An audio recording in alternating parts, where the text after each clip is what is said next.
నమస్తే దిశా గాయత్రికి స్వాగతం. ప్రస్తుతం మనమైతే షేర్లింగంపల్లి మండలం గోపనపల్లి గ్రామంలో అయితే ఉన్నాం. ఇక్కడ శ్రీ రంగనాథ స్వామి వారైతే స్వయంభుగా వెలిసారంట.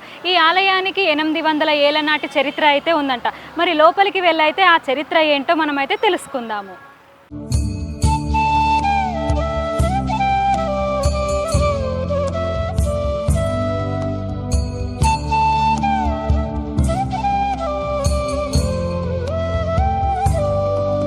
శ్రీ రంగనాథ స్వామి వారైతే ఈ గుండ్లలోనే స్వయంభుగా వెలిసారంట. సో మనం స్వామివారిని దర్శించుకోవాలంటే ఈ గుండ్ల మధ్యన ఉన్న ద్వారం నుంచే మనం స్వామివారిని దర్శించుకోవాలి. సో మనమైతే ఇప్పుడు వెళ్ళి స్వామివారిని అయితే దర్శించుకుందాం.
మనమైతే శ్రీ రంగనాథ స్వామి వారిని అయితే దర్శించుకున్నాము.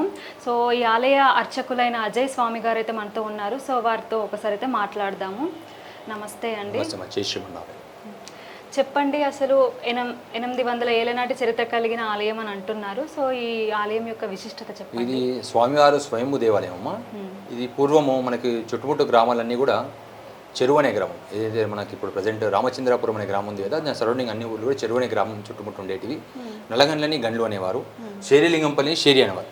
అంటే షేరి అంటే ఒక అడవడు అని. లింగంపల్లి ఏదైతే షేరిలింగంపల్లి ఉందో షేరి ప్రాంతంలో ఎవరైనా మన దగ్గర మనకి ఏ వస్తువు కావాలన్నా కూడా స్వామివారు చెరువు గ్రామంలో ఉండేవారు. నల్లగండ్లని గండ్లు అనేవారు, షేరిలింగంపల్లి షేరి అనేవారు. ఇదంతా కంచ ప్రాంతం. గచ్చిపోలి అంటారు కదా, కంచ ప్రాంతం ఇదంతా. పెద్ద అంటే కంచ అంటే చిన్న దోమ కూడా దూరలేనంత దట్టమైన అడవిలాగా గరక పూసలతో నిండు ఉండేది ఇదంతా. ఈ ప్రాంతం అంతా కంచ మొత్తం పెద్ద పెద్ద ఒక 10 నుంచి 12 ఫీట్ల అంత వరకు గరక లాంటి మొత్తం దట్టమైన అడవిలా ఉండేది ఈ ప్రాంతంలో. అయితే శ్రీలింగం నల్లగండ్లని గండ్లు అనేవారు. నల్లగండ్ల ఇప్పుడు చుట్టుముట్టు ప్రాంతాల మనకి ఏదైనా వస్తువు కావాలంటే కూడా ప్రజెంట్ ఇప్పుడు మనకి ఇంట్లో ఏ వస్తువు కావాలి, ఇప్పుడు ఏ విధంగా మార్కెట్కి ఏ విధంగా సూపర్ మార్కెట్లో ఏ విధంగా ఇస్తున్నామో ఆ విధంగా చెరువు అనే గ్రామానికి వెళ్ళేవారు. ప్రతి ఒక్కరు కూడా చెరువు అనే గ్రామానికి వెళ్ళి మన దగ్గర పండిన ధనమే కానీ ధాన్యం ఏ వస్తువు ఉన్నా కూడా వస్తువు మార్పిడి అక్కడ. మన దగ్గర ఉన్న వస్తువు తీసుకెళ్ళి మన ఇంట్లో పుష్పమే పండింది అనుకోండి, పుష్పం తీసుకెళ్ళి అక్కడ పెట్టాలి. మనకి ఏ వస్తువు కావాలన్నా వజ్ర వైడూర్యాలు కూడా అన్నీ కూడా చెరువు గ్రామంలో చెరువు ఆనకట్టు సరౌండింగ్ బార్డర్ ఉంటుంది కదా, ఆనకట్టు ఉంటుంది కదా, దాంట్లో కుప్పలు పోసి ఉండేటివి. ఆ కుప్పలు పోస్తున్న సమయంలో నల్లగండ్ల గ్రామస్తులు వాడి దగ్గర పండిన ధాన్యాన్ని తీసుకెళ్లి చెరువు గ్రామంలో పోయడానికి వెళ్ళినప్పుడు అందులో ఒకరికి నేను వస్తాను శబ్దం వస్తే అందులో ఒక ధైర్యం చేసి దయ్యమా భూతమా స్వామి మమ్మల్ని ఎందుకు ఈ విధంగా పరీక్షిస్తున్నాను అడిగినప్పుడు నేను రంగనాథ స్వామినయా నేనయా శ్రీరంగడిని అని స్వామివారు విన్నవించడంతో అందులో ఒక ధైర్యం చేసి మమ్మల్ని ఎందుకు ఈ విధంగా శబ్దం చేస్తున్నావు స్వామి, ఎవరు నువ్వు అని అన్నప్పుడు నేను శ్రీరంగన్నయ్య అన్నప్పుడు వారు ఏదైతే ఒడ్లు కోసేది అది కొడవలి చెలిమి ఉంటుంది కదా, ఆ ఒడ్లు కోసి చెలిమితోని విగ్రహాన్ని వెలికి తీసి వారు ఏదైతే ధాన్యం తీసుకెళ్ళిన ఎడ్ల బండి ఉందో ఆ ఎడ్ల బండి మీద తీసుకెళ్ళి ఎడ్ల బండి మీద స్వామివారి విగ్రహాన్ని తరలించుకోసి హైదరాబాద్ ఇప్పుడు ఏదైతే హైదరాబాద్ సెంట్రల్ యూనివర్సిటీ ఉంది కదా ఆ ప్రాంతంలో కంచె ప్రాంతం అంటారు ఈ ప్రాంతాన్ని. అయితే స్వామివారి విగ్రహాన్ని కంచెలో ఒక దేవాలయం నిర్మింపజేస్తారు. చెరువు గ్రామస్తులు నిర్మింపజేసి మన గండ్ల గ్రామస్తులు నిర్మింపజేసినప్పుడు ఆ విగ్రహాన్ని పరిగెత్తుకుంటూ తీసుకొచ్చాం అనుకున్నాడు చెరువు గ్రామస్తులకు తెలిసింది. అయితే స్వామి ఈ ప్రాంతంలో ఉన్న స్వామివారిని మనం ఇక్కడే ప్రదర్శించాం అని అన్నప్పుడు స్వామి విన్నపం మేరకే మేము తరలించుకెళ్తున్నాం అన్నప్పుడు మేము వస్తువు మార్పిడి విధంగా మన దగ్గర ఉన్న ధాన్యాన్ని తీసుకెళ్ళి ఇక్కడ పెట్టి స్వామివారు మా ఎంబడి వస్తా అన్నారు కాబట్టి మేము స్వామివారిని తీసుకెళ్తున్నాం ఇప్పుడు అని చెప్పి వాళ్ళు నిర్ణయించడంతో అప్పుడు చెరువు చుట్టుముట్టు గ్రామస్తులకు తెలుసు. అంటే మన ఊరు దేవుడిని తరలించుకెళ్తున్నారని చెప్పి అడిగేసినప్పుడు ఎంత అడిగేసిన వెనకటికి చెర్లకోలను చూస్తే ఎడ్లు ఉంటాయి కదా, ఎడ్లు ఏమంటారు ఉల్లకాట్స్ ఎడ్లు చెల్లకోలతో నేను చూస్తే 10 అడుగులు వెనకేసేటి. అలా ఎంత కొట్టినా కూడా పరిగెత్తు ముందుకే వచ్చినా కానీ వెనకడుగు వేయలేదు. అలా పరిగెత్తుకుంటూ ఈ సెంట్రల్ యూనివర్సిటీ ఏదైతే ఇప్పుడు యూనివర్సిటీ ఉందో అక్కడ పరిగెత్తుకుంటూ అక్కడ వచ్చి ఆగిన తర్వాత ఇట్లా 2 కొండల మధ్యలో అక్కడ దేవాలయం నిర్మింపేసారు. భారీ విగ్రహాన్ని మన స్వామివారి విగ్రహాన్ని ఆ భారీ కొండల మధ్యలో విగ్రహాన్ని ప్రతిష్ఠించిపోయేద్దాం అనుకున్నప్పుడు వెనకటికి దూరులో ఏమైనా చనిపోతే కూడా వాటి చర్మాలతో డోలు వినియోగించారు. అయితే భారీ వర్షం పడుతున్న సమయం లిటిల్ లేక ఒక కత్తులు కట్టాలతో కట్టిన గృహలోకి అందులోకి ప్రవేశించారు. ఈ రక్తమడుగులనే ఉండలేని స్వామి అని చెప్పేసి అక్కడి నుంచి అక్కడ ఒక పాదం పెట్టి ఇక్కడ వెళ్తారు స్వామి. అక్కడ ఏ రోజైతే స్వామి ఉద్భవించిండో ఆ రోజు ఉగాది ఉత్సవం ఉంటుంది కదమ్మా. ఉగాది జాతర కార్యక్రమం, ఉగాది స్వామివారి ఈ కొండ మీద జ్యోతి ప్రజ్వాలని రాత్రి కూడా సాయంకాలం కూడా రాత్రి కూడా పగటిలాగా వెళ్తుంటుంది. సాయంకాలం కూడా సాయంత్రం అయిన తర్వాత కూడా పగటిలాగా వెళ్తుంటుంది.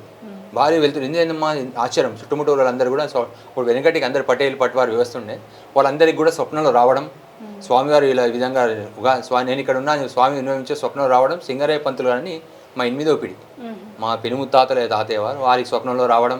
ఆయన ఏంటంటే ఇక్కడ నుంచి కూతేస్తే 10 కిలోమీటర్లు వినిపించేది. వారి తర్వాత వరుసగా మా వంశ పారపర్యం నడిచిపోతం చేస్తాం. అంటే ఈ 800 సంవత్సరాల నుంచి మీ వంశం వాళ్ళే ఇక్కడ ఏదైనా కార్యక్రమం ఉందంటే గ్రామస్తులు అందరి సహకారంతో ముందుకెళ్తాం. ఏది ఉన్నా కూడా అందరు కలిసి చేస్తారు ఇక్కడ ఈ గ్రామంలో మాత్రం. అంటే స్వామివారు ఒకరే ఉన్నారా ఇక్కడ? ఇక్కడ 4 అమ్మవారు. చూడండి మీరు ఒకసారి మీరు ఫస్ట్ చూడండి. ఇక్కడ స్వామివారు ఇలా పవించున్నారు. ఇక్కడ శంకు ఉంటుంది, ఇటువైపున శంకు ఉంది, మీద ఆదిశేష స్వర్పాలు, ఇక్కడ అన్ని ఆదిశేష స్వర్పాలు ఉన్నాయి స్వామివారి మీద. ఇక్కడ నాభిలో నుంచి బ్రహ్మ, ఇటు మీద గోదాదేవి, భూదేవి, స్వామివారి చెంత నీలాదేవి, స్వామివారి పాదాల చింతన మహాలక్ష్మి అమ్మవారు స్వామివారి పాదాలని స్పృశిస్తూ ఇక్కడ ఉన్నారు.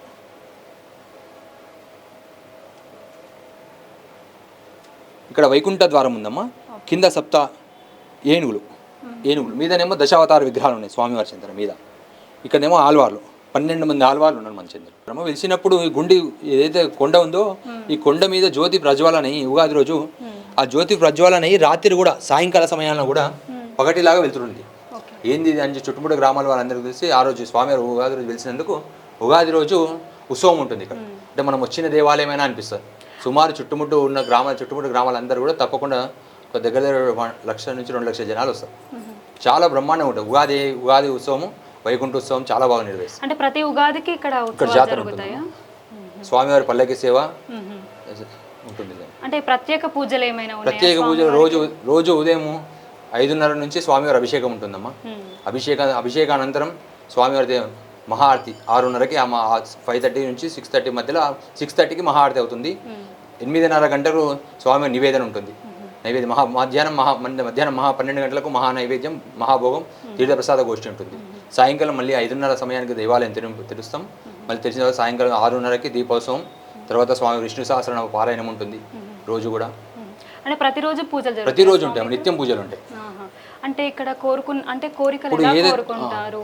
ఇక్కడ ఏంటంటే ముఖ్యంగా మగ సంతానం లేని వారికే కానీ, వివాహం అవ్వట్లేదనే వారికే కానీ ఇక్కడ స్వామి శ్రీరంగాన్ని నమస్కారం చేసుకొని స్వామివారికి ఇలా ఈ విధంగా ముడుపు కడతారు. అంటే ముడుపులో ఒకటి కొబ్బరికాయ, పసుపు కుంకుమ, మనకు ఏదైనా కోరిక ఉందో ఒక చిన్న రూపాయి బిల్ల మీద పసుపు కుంకుమ వేసి స్వామివారి ఆ కొబ్బరి కుడుకలో పెట్టి అది మీద నిర్వహిస్తారు. అంటే ముడుపు ఎవరైనా కట్టొచ్చు, భక్తులు అందరూ ఎవరైనా కట్టొచ్చు, ప్రతి ఒక్కరు కట్టొచ్చు.